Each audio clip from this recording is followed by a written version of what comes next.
तो चर्चा की शुरुआत करें उससे पहले मेहमानों से आपका परिचय करा देते हैं।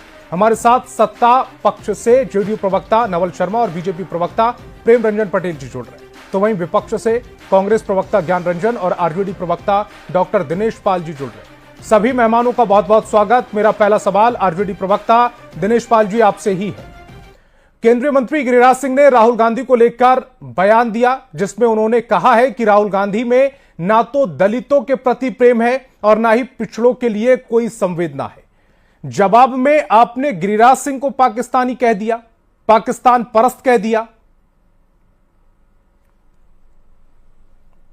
जी जी आवाज आ रही है? जी आवाज आ रही है। जी देखिए, अब बात आप गिरिराज सिंह की कर रहे हैं, तो गिरिराज सिंह की पूरी राजनीति सिर्फ बयानों पर टिकी हुई है। आप जब भी देखें वो हमेशा बयान ही देते रहते हैं, और उनके मुंह से प्रेम की बात कि कोई नेता पे आरोप लगाए को प्रेम की बात नहीं करते हैं, उनके मुंह से प्रेम शोभता ही नहीं है। वो हमेशा ही खंडन विखंडन और दूषित राजनीति की बात करते हैं, बयान देते हैं। तो उनकी बात को बहुत गंभीरता से लोग लेते नहीं है। लेकिन जब आप बात करते हैं हमारे राष्ट्रीय प्रवक्ता की, राष्ट्रीय प्रवक्ता जी ने कहा कि पाकिस्तान की सोच एकांगी सोच है, और जो भी व्यक्ति एकांगी सोच रखता है उसको उन्होंने कहा कि वो पाकिस्तान पर है। यानी कि हमारा जो साझी विरासत का देश है, जो धर्मनिरपेक्ष देश है, वहां पे विभिन्नता में एकता का देश है, वहां एकांगी सोच नहीं रखना चाहिए। और उससे आप एक समय गिरिराज सिंह के जिस बयान पर वो बिफर पड़े उसमें पाकिस्तान का तो जिक्र ही नहीं था। राहुल गांधी के डीएनए में ना तो दलितों के प्रति प्रेम है और ना ही पिछड़ों के लिए कोई संवेदना है। एक तो उन्होंने दलित का जिक्र किया, दूसरा पिछड़ों का जिक्र किया, पाकिस्तान का तो जिक्र ही नहीं था इसमें।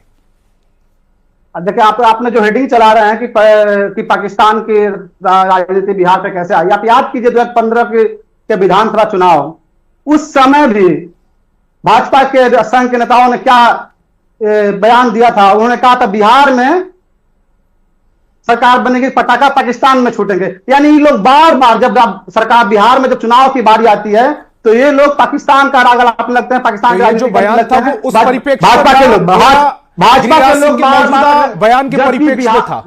बिहार की राजनीति हमारे माननीय नेता तेजस्वी जी हमेशा मुद्दों पर राजनीति करना चाहते हैं, और उन्होंने आपने देखा कि जब संवाद कार्यक्रम के दौरान बिहार में गए तो माई बहन योजना जो लाए, अभी जब वो बार बार जितने शहीद हुए हैं, हमारे बिहार से भी कई जवान शहीद हुए हैं, मोहम्मद इम्तियाज, रामबाबू प्रसाद, मनीष कुमार, सिकंदर राउत, सब क्या जा रहे हैं, मिल रहे हैं। उसके बाद उन्हें लगा कि नहीं, सेना में भी जो अर्धसैनिक बल हैं उनको शहीद का दर्जा नहीं दिया जा रहा, उन्हें पुरानी पेंशन नहीं लागू है, तो उन्होंने गृह मंत्रालय को पत्र लिखा है कि आप उन्हें भी सम्मान दीजिए, उनके परिवार को भी मुआवजा दीजिए। तो हम मुद्दे की बात करते हैं, और आप एक तरफ दूसरी तरफ देखिए कि एक अशोका यूनिवर्सिटी के प्रोफेसर को ठीक है जो आप कह रहे हैं वो आपकी राजनीति का हिस्सा है, आपको शूट कर रहा है, आप कह रहे हैं।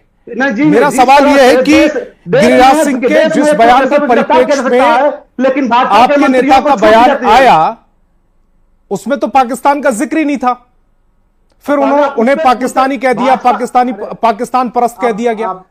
आप भाजपा से पहले पूछिए कि सामान्य सी बात लिखने के लिए एक अशोका यूनिवर्सिटी के प्रोफेसर अली खान को गिरफ्तार किया जाता है, लेकिन उससे ज्यादा घिनौनी बयान, ज्यादा खतरनाक बयान, सेना का अपमान करने वाला उप मुख्यमंत्री मध्य प्रदेश का, और उसके बाद मंत्री विजय शाह क्या क्या बोले, उसके बाद कोई गिरफ्तारी नहीं। तो ये लोग क्या बोलेंगे? उसमें कोर्ट अपना संज्ञान लिए हुए है, स्वतः संज्ञान लेते हुए कोर्ट ने पूरे मामले को अपनी देखरेख में और जरूरी कार्रवाई इसमें की जा रही है।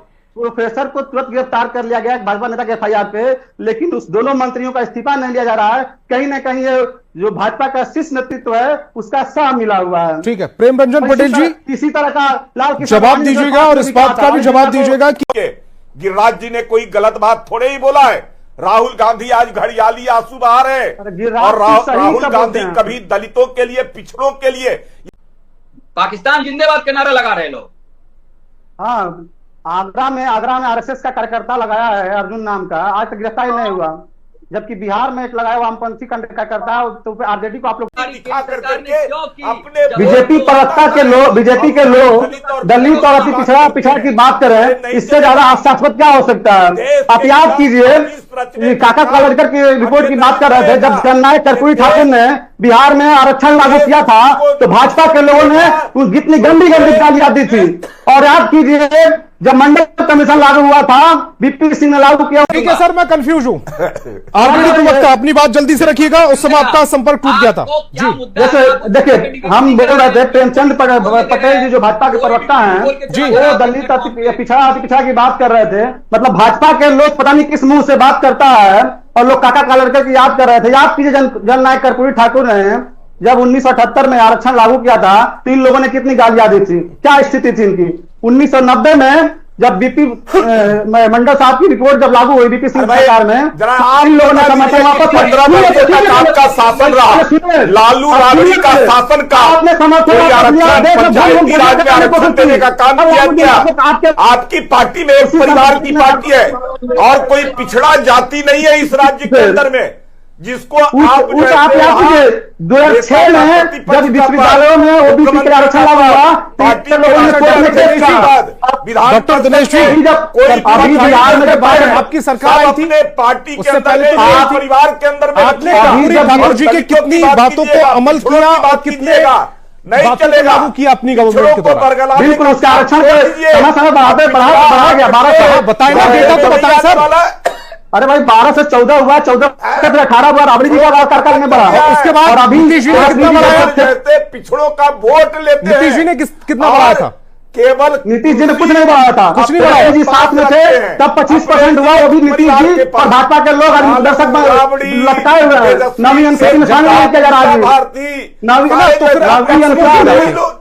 नवी अनुसूची में आज भी शामिल नहीं किया गया। जल्दी से जवाब दीजिएगा। बैठे हुए हैं पैक्स में, आज भी आरक्षण नहीं है पैक्स के चुनाव में। पानी पी लीजिए, बिहार में जवाब दीजिए। लीचिंग हो रही है, आपसी विवाद बता के लोग चल रहे हैं। क्या स्थिति है आज दलित अति पिछड़ा और सत्यों का आए जाते क्या होगा, और ये लोग मॉब लिंचिंग को छपरा में। रंजन जी जल्दी से जवाब दीजिएगा, समय कम है। ये लोग पिछड़ों और दलितों की केवल जो है घड़ियाली आंसू आज बाहर है। जब मौका मिलता है तो ये काम नहीं करते उनके लिए। 15 वर्षों तक लालू राबड़ी का शासन रहा, सबसे ज्यादा अन्याय अत्याचार अगर किसी पर हुआ, दलितों पर हुआ, पिछड़ों पर हुआ, और सत्ता का पूरी मलाई चावला अपने लिए, एक परिवार के लिए उसको स्थापित रखना, उनको कभी तरजीह नहीं देना। इसके बाद आप ही के पास आ रहा हूं, हमें नहीं जोड़ना, कभी उनको जो है ऊपर लाने की कोशिश, उनके जीवन स्तर को उठाने का काम, ये काम अगर कोई करता है, ठीक है, जाओ रंजन जी।